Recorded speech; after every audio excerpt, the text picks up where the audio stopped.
brace yourself. Modern love has just gotten more complicated. From bubble trapping to putting someone on ice, there is a raft of new toxic personalities that daters need to look out for. Datiers too? Daties, yeah. Here to break it down is relationship expert and dating coach, Luann Ward. Good morning, Hey, Luann. Good morning, guys. So many of us are in lockdown right now, perhaps with a new partner, but there's a term for this and some things to look out for. What are they? Well, bubble trapping, okay? So this is when you're entering into the COVID bubble with somebody, okay? So a lockdown bubble. And in early stages of a relationship, when you enter into a lockdown bubble with somebody, you're kind of fast-tracking the relationship, missing out on the early stages of the relationship, and you could actually be getting yourself involved with a love bomber. A love bomber? What's a love bomber? Well, a love bomber is somebody that's going to give you all of the right... all the right signs and signals and get you into the relationship. They're usually very controlling and manipulative relationships. So you want to avoid love. Bomb you with love. Yeah. There's a term called icing, which sounds delicious. What is it?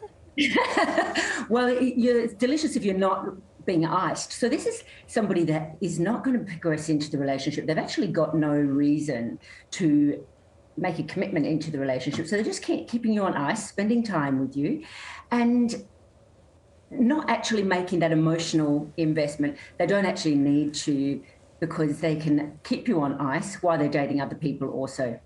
Okay, what about, there's a type of dater that cancels plans at the last minute. What are they called and why should we watch out for them?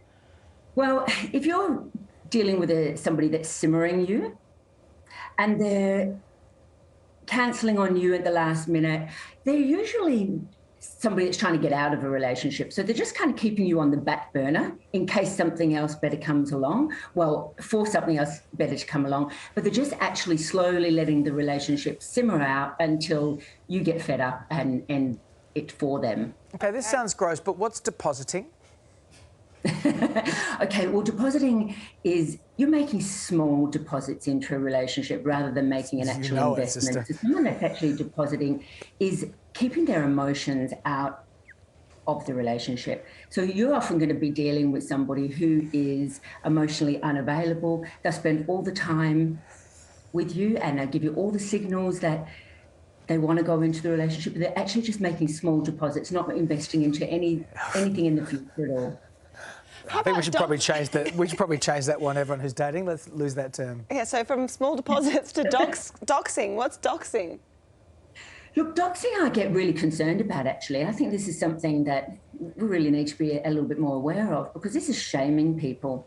This is like bullying and shaming people's online profiles. So there's actually even Instagram accounts and Facebook accounts where you can actually shame out somebody's dating profile or their messages that they've sent you. And the thing is, our social media is connected a lot of times to dating profiles. So it's really damaging for a lot of people to be shamed in front of their friends and colleagues and what have you. So it's not just in the dating community, it's outside of that. Excellent. Well, I think we've all learnt a lot today, Luann. I'd like to withdraw from the deposit conversation. Luann, good to see you. Thanks, Luann. We are waiting to hear from Premier Gladys Berejiklian about the latest New South Wales COVID numbers. We'll bring